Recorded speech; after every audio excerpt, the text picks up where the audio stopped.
Olá, queridos amigos, sejam todos bem-vindos. Estamos aqui novamente para outra tarefa de divulgação da nossa doutrina espírita. E como é de costume, começamos com uma breve leitura do Evangelho segundo o Espiritismo. No caso, hoje será do capítulo 5, Bem-aventurados os aflitos, a melancolia. Algumas vezes, uma certa tristeza se apodera dos corações humanos, fazendo com que eles sintam a vida tão amarga. Isso ocorre porque o espírito, desejando a felicidade e a liberdade, esgota-se em esforços inúteis para sair do corpo que lhe serve de prisão. E ao ver que não consegue, cai em desânimo. O corpo sofre a influência desse abatimento e sente uma espécie de apatia, fazendo com que vocês julguem-se infelizes. Acreditem em mim.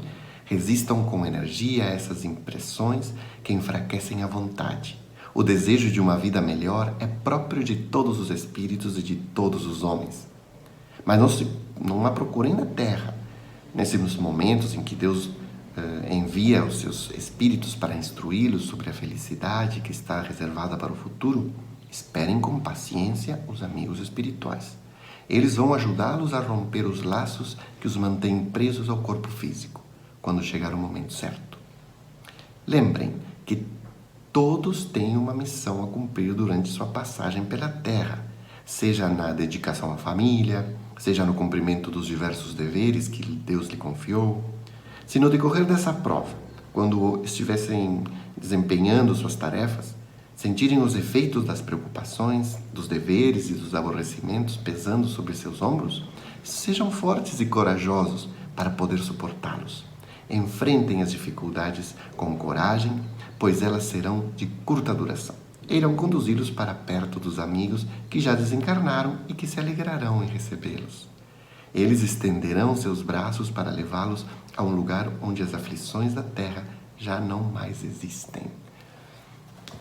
E assim, amigos, convidamos a todos para que possamos elevar o nosso pensamento a Deus, ao Mestre Jesus, ao nosso anjo da guarda, para que possamos dizer: Senhor, obrigado por este momento em que nos reunimos, cada um em sua casa, cada um ali no seu lar, ou alguns no seu trabalho, mas que juntos estamos reunidos em Teu nome para mais um momento de paz em nossas vidas, para um momento de reflexão, um momento de tranquilidade, de harmonia, onde podemos pensar juntos, meditar juntos. Senhor, pedimos a Tua proteção especial para quem tem a tarefa de divulgar esta doutrina através de uma palestra, de uma exposição doutrinária, para que suas palavras, para que esses pensamentos possam ser claros em nossas vidas, determinante para a verdadeira transformação que precisamos, cada um de nós.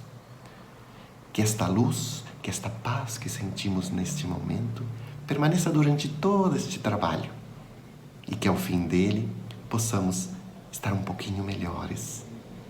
Que assim seja, Senhor. Meus amigos, quero nesse momento externar a vocês a minha gratidão pelo convite, pela oportunidade de estar aqui conversando com irmãos e amigos tão queridos ao nosso coração.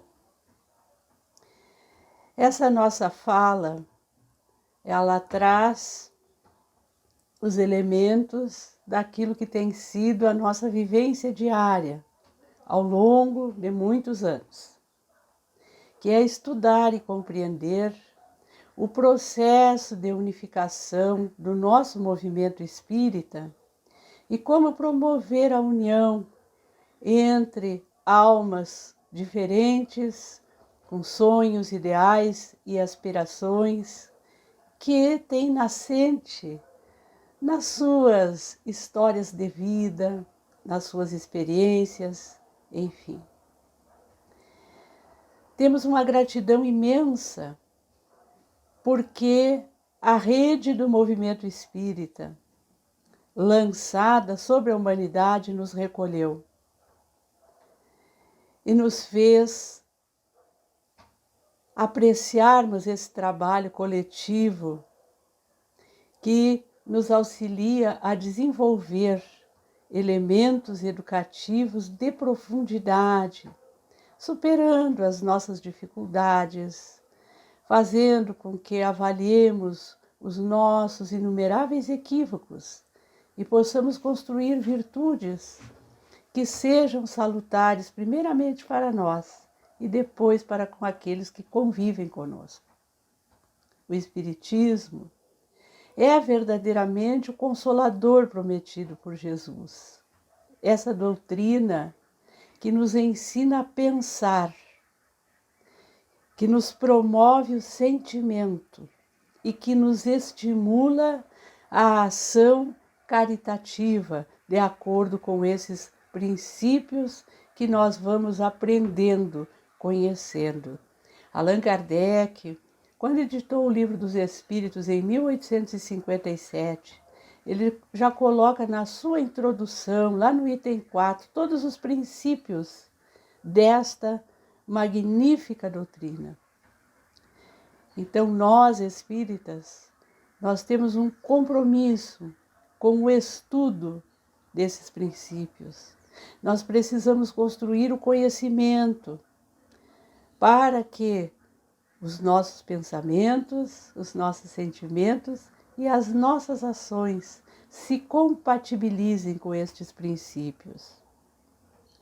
Porque a questão de conhecermos o Espiritismo não é tão somente uma questão de intelectualidade, mas ela é uma questão ligada à nossa missão, a missão dos espíritas. Todos nós que renascemos temos um propósito existencial. E nas fileiras espíritas nos tornamos trabalhadores espíritas. Muitos de nós já nascemos em lar espírita, outros como eu, fomos atraídos depois pelo magnetismo deste grande movimento e desta proposta para a humanidade. Nós temos então que sedimentar a partir do conhecimento espírita o trabalho de união e de unificação dos espíritas. Erasto vai nos detalhar muito bem a missão que nós espíritas temos. Sei que nós já lemos muitas vezes isto, mas sempre é oportuno conversarmos e refletirmos. Diz o venerando espírito que nós devemos ir e pregar a palavra divina. Ele diz exatamente nesses termos: ide e pregai a palavra divina. Como que nós vamos pregar?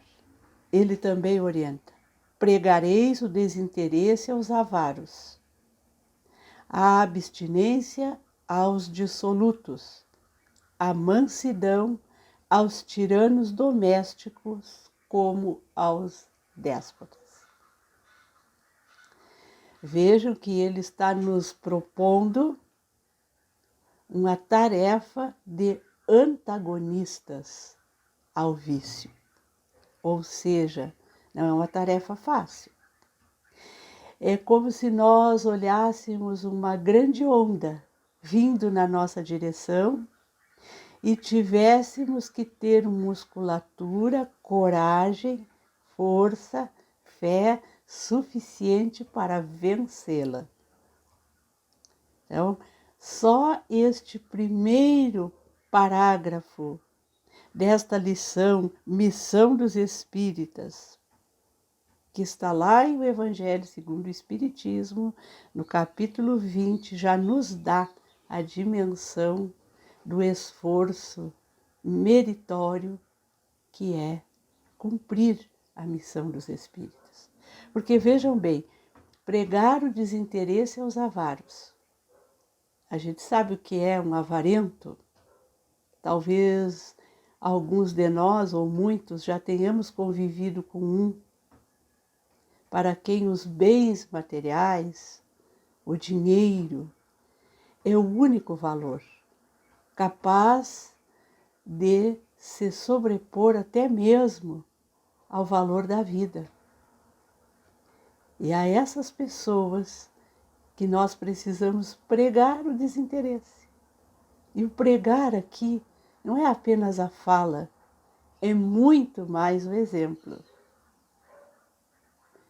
Então, exemplificar, viver este exemplo.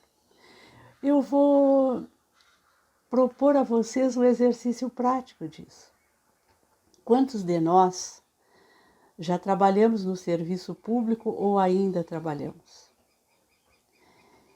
E, lamentavelmente, em muitos lugares mesmo da função pública, a corrupção é endêmica.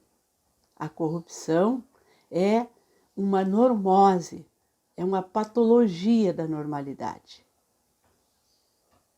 Então, muitas vezes nós vamos receber oferta de propina, de vantagem, de privilégio. Isso às vezes vem dos próprios chefes, ou então vem dos nossos usuários do serviço.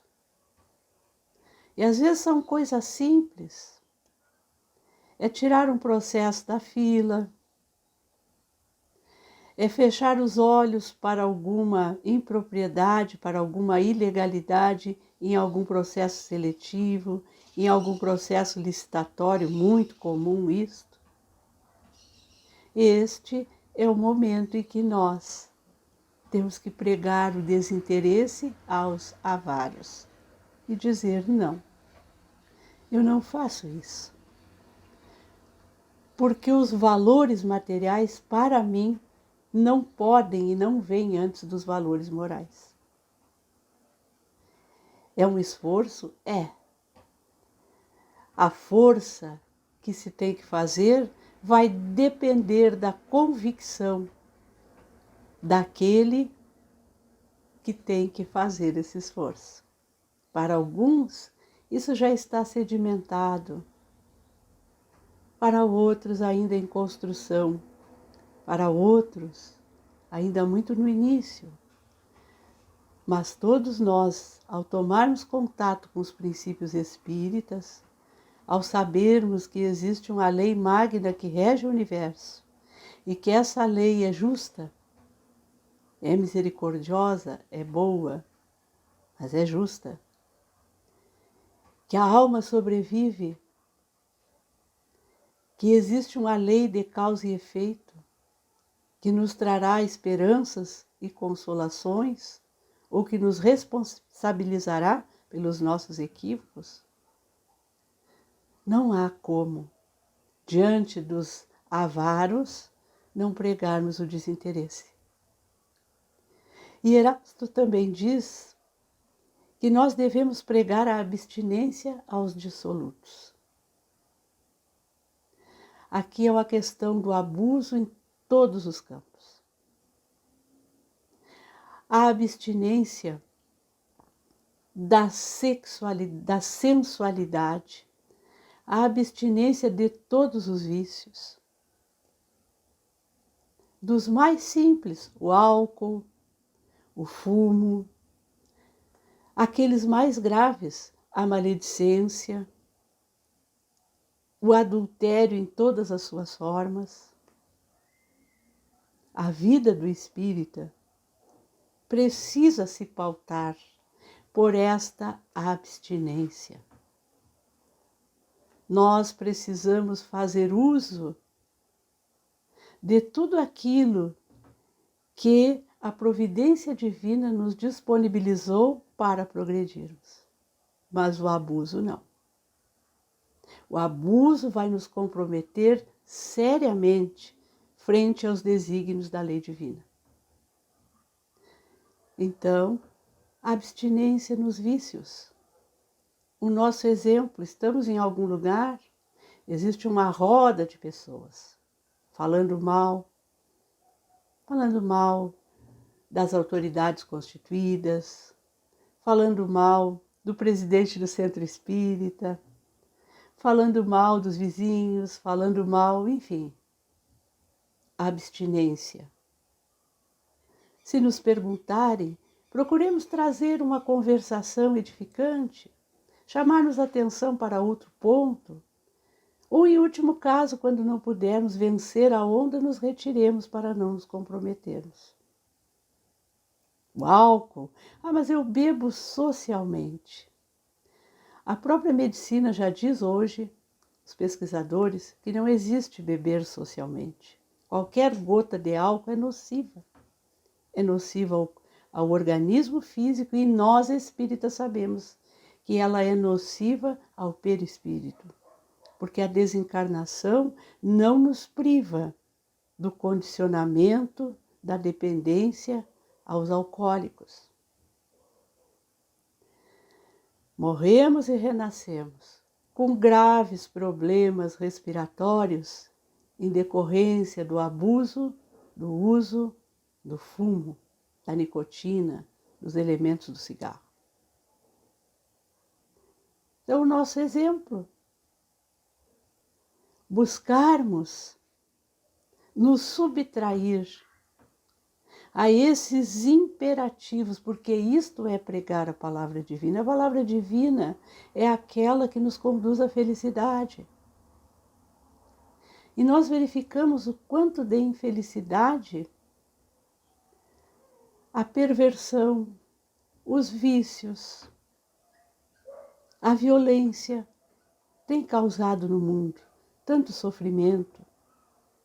E por vezes a gente almoça num domingo, consome álcool e diz assim, não, mas eu não sou responsável por essa violência no trânsito.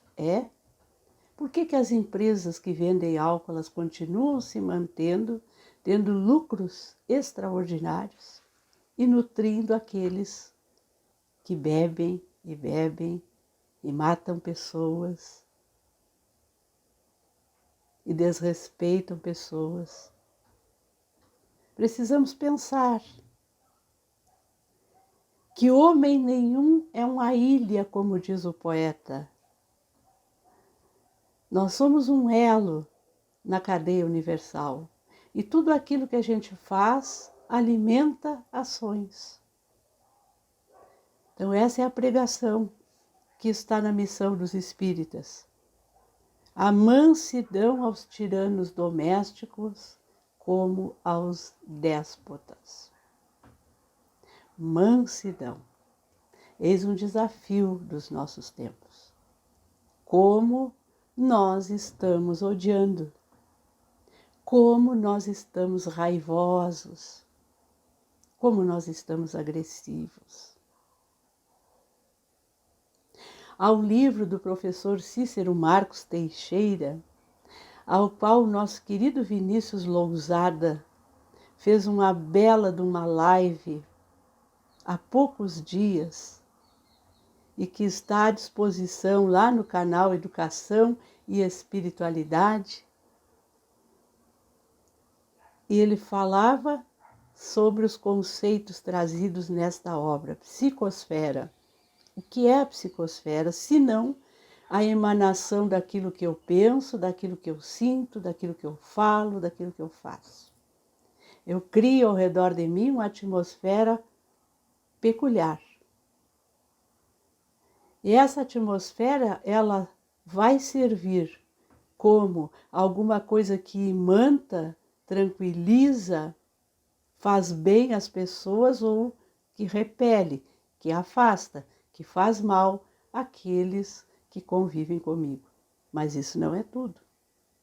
A minha psicosfera, a minha atmosfera psicológica, espiritual, ela concorre para a psicosfera do mundo.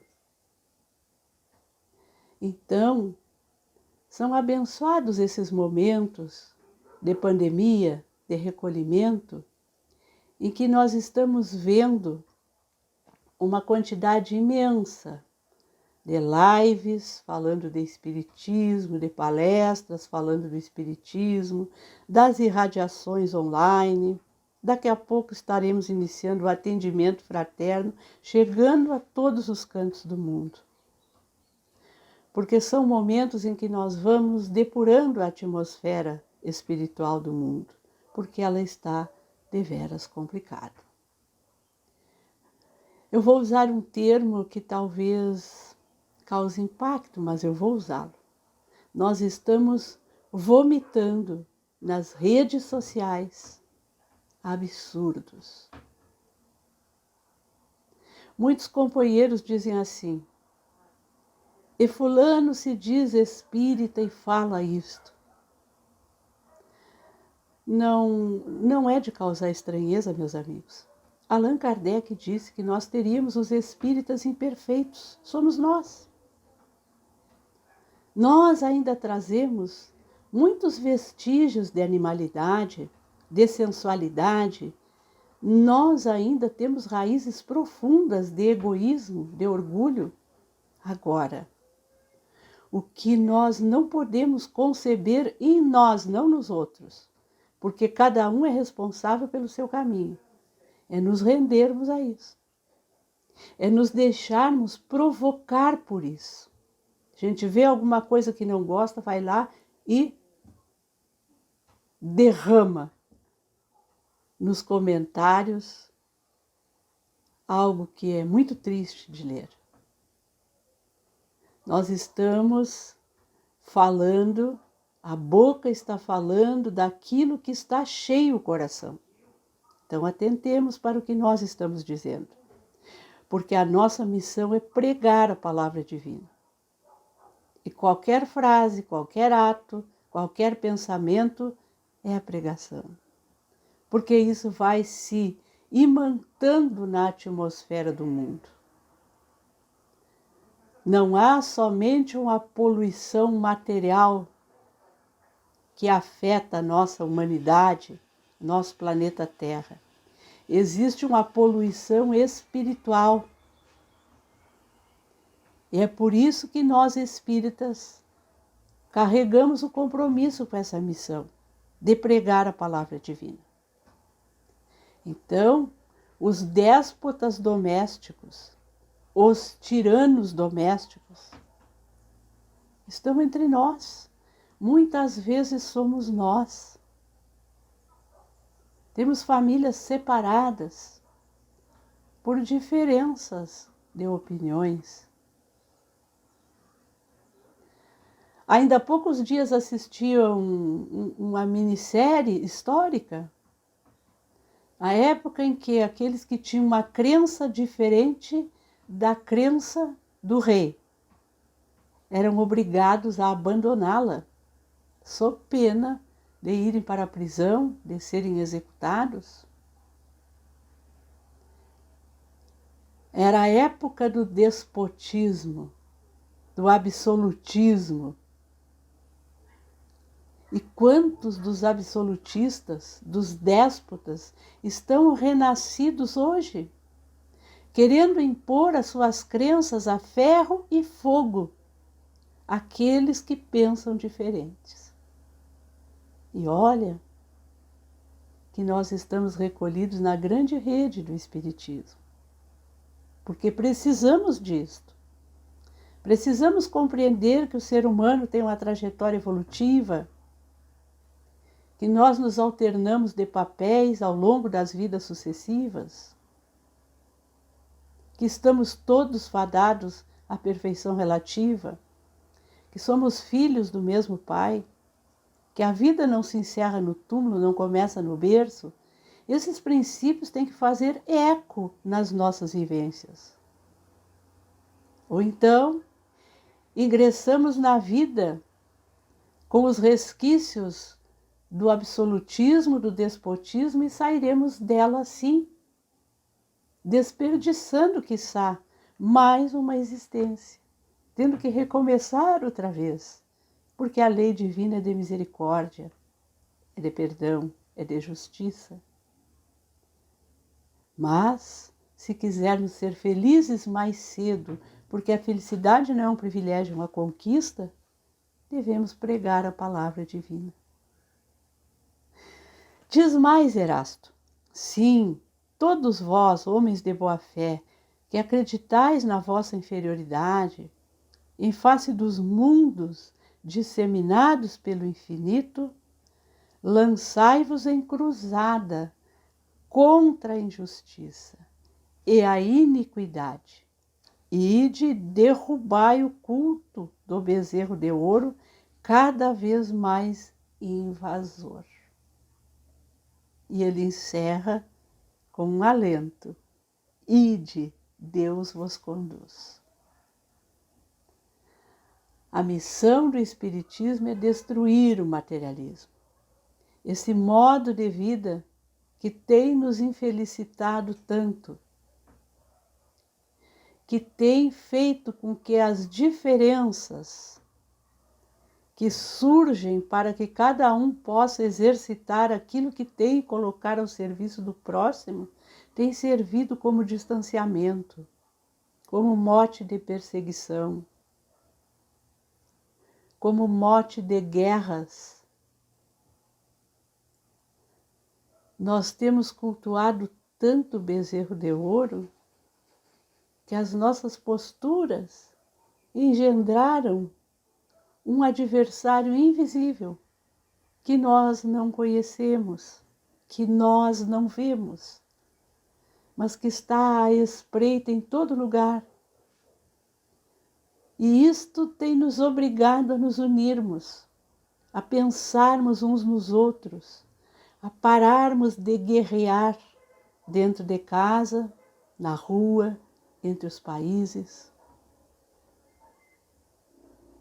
Ou seja, a lei divina é perfeita, porque ela tem mecanismos que fazem com que, desrespeitada, nós voltemos a obedecê-la, mesmo que seja através da dor. Como diz o Evangelho segundo o Espiritismo, a dor é uma bênção que Deus envia aos seus eleitos.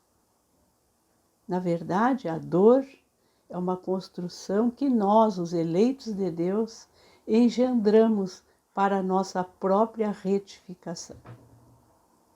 Então, nós já estamos vendo os cientistas políticos, os cientistas econômicos, os cientistas sociais dizerem: nada mais voltará a ser como era antes.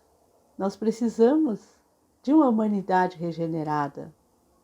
Nós precisamos de um novo modo de vida, de um novo modo de vida. Nós precisamos de um desenvolvimento diferente, que preserve outros valores, que estimule a cooperação e não a competição. Nós precisamos de novos protocolos que protejam o meio ambiente. Nós precisamos verdadeiramente, em outras palavras, vivenciar um mandamento maior. Nós precisamos amar a Deus e nós precisamos amar ao próximo como amamos a nós mesmos. Então, meus queridos amigos, a outra frase da missão dos espíritas diz assim: ide pregai, que as populações atentas recolherão felizes as vossas palavras de consolação, de fraternidade, de esperança e paz.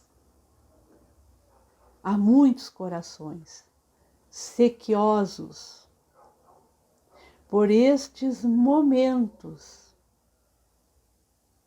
que propõem, que explicam, que trazem o conhecimento que os levará à felicidade. Porque existe uma exaustão. Este mundo materialista, confuso, sensualista, já provocou em muitas almas a exaustão, a saciedade. Por isto, a pandemia que nós estamos vivendo, continuamos vivendo, do suicídio. As criaturas perderam o endereço de Deus e o gosto pela vida.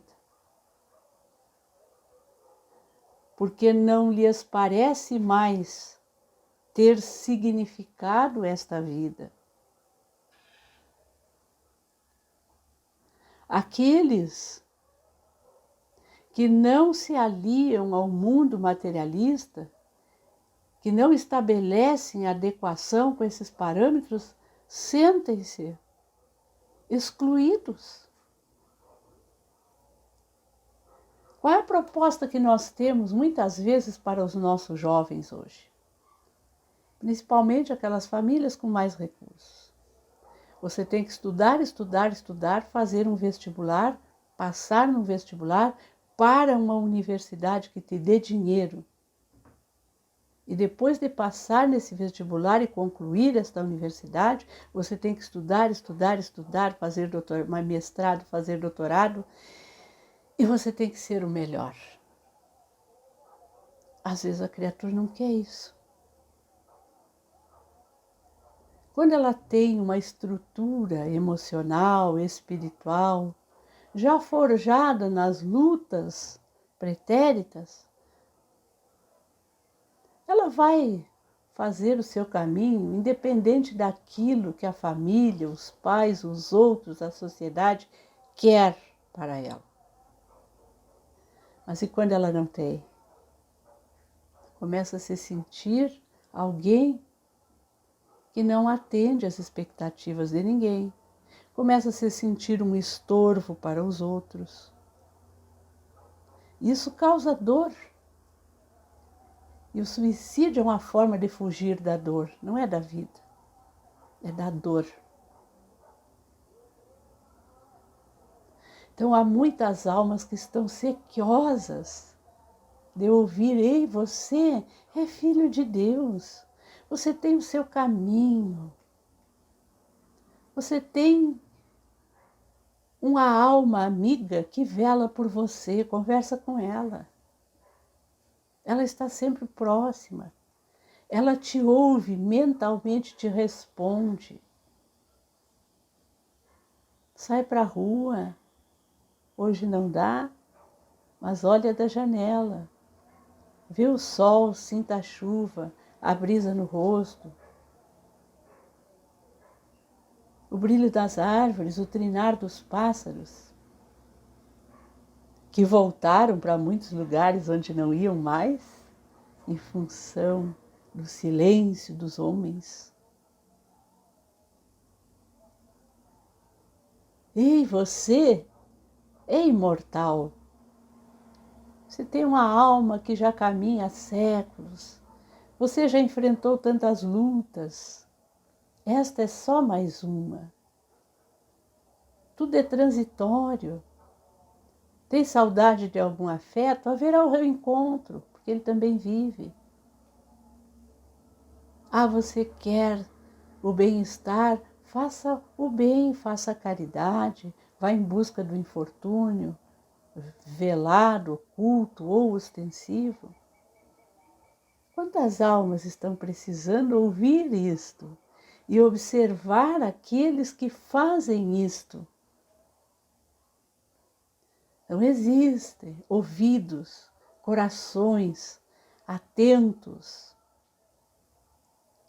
para ouvir esses princípios, que não são só os princípios espíritas, não, são princípios gerais, universais, mas que o Espiritismo explica com racionalidade, com clareza, sem véus.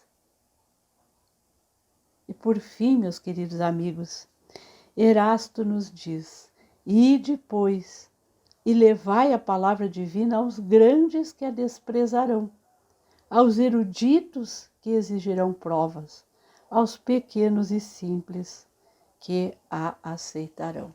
Aqui tem um grande desafio. E não raro, nós estamos acostumados a levar os pequenos e simples que não nos contestam. É mais fácil. Mas por isso que o conhecimento espírita é tão importante, porque há momentos em que nós vamos ser chamados ao debate, a provar, a apresentar provas. E aí nós precisamos conhecer espiritismo. Nós precisamos construir raciocínio lógico.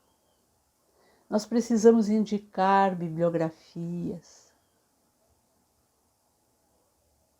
E os grandes que nos desprezam, então? Quanta paciência,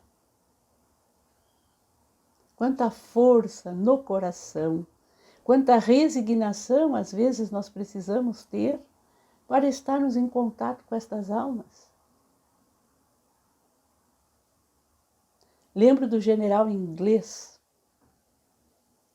que foi se encontrar com Gandhi e disse para ele: eu não sei como tratar você. Eu sei fazer estratégias de guerra, eu sei ir para o combate, eu sei lutar com aqueles que lutam comigo. Com o Senhor eu não sei como fazer, porque eu ataco os seus e o Senhor vem socorrer os meus. O Senhor não reage? Eu lhe faço mal. O Senhor em troca faz o bem. O que eu faço com o Senhor?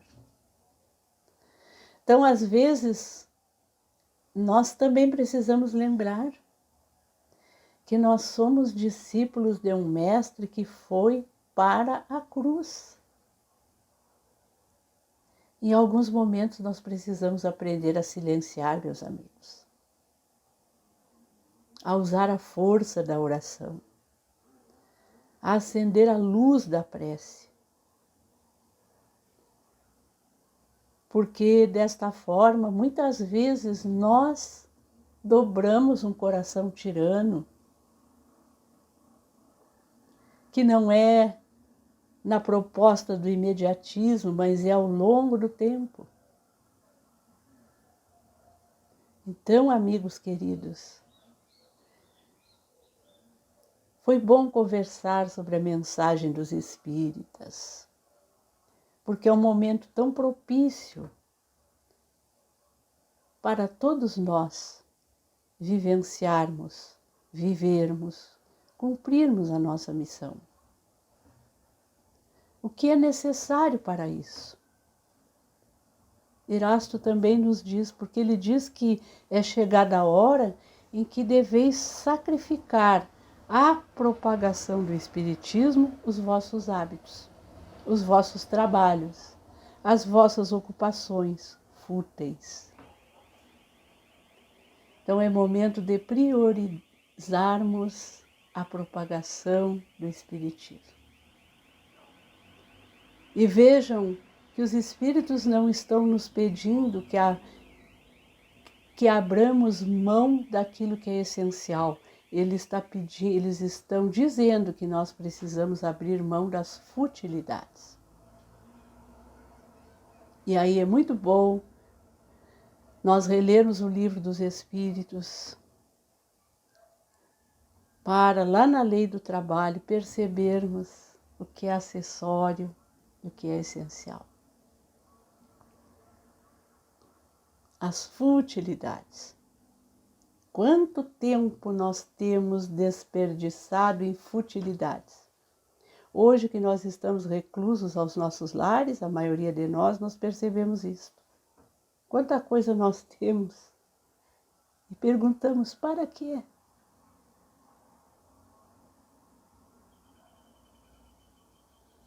Então é um pequeno sacrifício que nós podemos fazer, sim. Arme-se, diz ele por fim, a vossa falange de decisão e coragem. Mãos à obra. O arado está pronto, a terra espera, é preciso que trabalheis. Trabalho. Trabalho é o grande processo educativo das almas. Por isso, o movimento espírita é uma fonte inesgotável de trabalho. E é um trabalho que nós fazemos sem muita dificuldade. Porque o arado está pronto, eu não preciso fazê-lo. A terra está esperando, nós já temos. É preciso que trabalhemos. E este trabalho, ele se torna muito mais simples quando nós o fazemos juntos.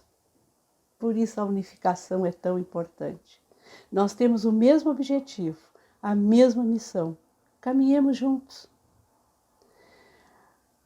Nas reduções jesuíticas no passado, um grande cacique chamado Cepé de Araju, que nós tivemos a bênção de conhecer espiritualmente e saber um pouco da sua história através do venerando espírito de Oscar José Pitã. Conta-se que certo dia eles estavam no campo neutro, onde os caciques se reuniam para pôr fim às guerras. Era uma guerra que já durava muitas luas entre as tribos. E eles estavam no conselho de paz, sentado em círculo, quando Cepé propôs aos guerreiros: irmãos, sentemos lado a lado. Eles acolheram aquele pedido, uns com espanto, outros com desdém. Mas o jovem cacique da tribo dos Charruas ergueu-se de pronto e sentou ao lado de Cepé. Ele então pousou a mão no ombro do jovem Morubixaba e disse: quando nós olhamos na mesma direção, nós vemos o mesmo campo, o mesmo relevo, temos a mesma visão. Quando sentamos em círculo, embora estejamos juntos, cada um tem a sua visão. Então, a visão comum, meus amigos, esta que o movimento espírita nos traz, porque é um movimento de construções coletivas, de trabalho em rede, é o que vai nos assegurar a paz íntima, a paz nas nossas fileiras. E no dia que o mundo aprender a ter esta visão, nós teremos paz no mundo. Conta o Dr. Pitã que daquele dia em diante, os Charruas e os Guaranis nunca mais foram à guerra. Fiquemos em paz. Que Jesus nos abençoe. E assim, depois de ouvir estas palavras, estas reflexões, em agradecimento a nosso querido Pai, vamos elevar novamente o nosso pensamento e juntos dizer: obrigado, Senhor, porque tivemos a oportunidade de ouvir estas reflexões que certamente ficarão conosco e nos ajudarão a transformar todas aquelas questões que ainda estão pendentes em nossas vidas, aquelas que já reconhecemos que devemos melhorar e que certamente, com a tua ajuda, com a ajuda do nosso querido Mestre Jesus, do nosso anjo da guarda, que nos ilumina, que nos ampara, que nos inspira, pouco a pouco iremos melhorando cada situação que devemos ir transformando em nossa vida. Obrigado, Senhor, obrigado por esta oportunidade e que esta doutrina de amor esteja sempre com cada um de nós, iluminando o nosso caminho. Obrigado, Senhor.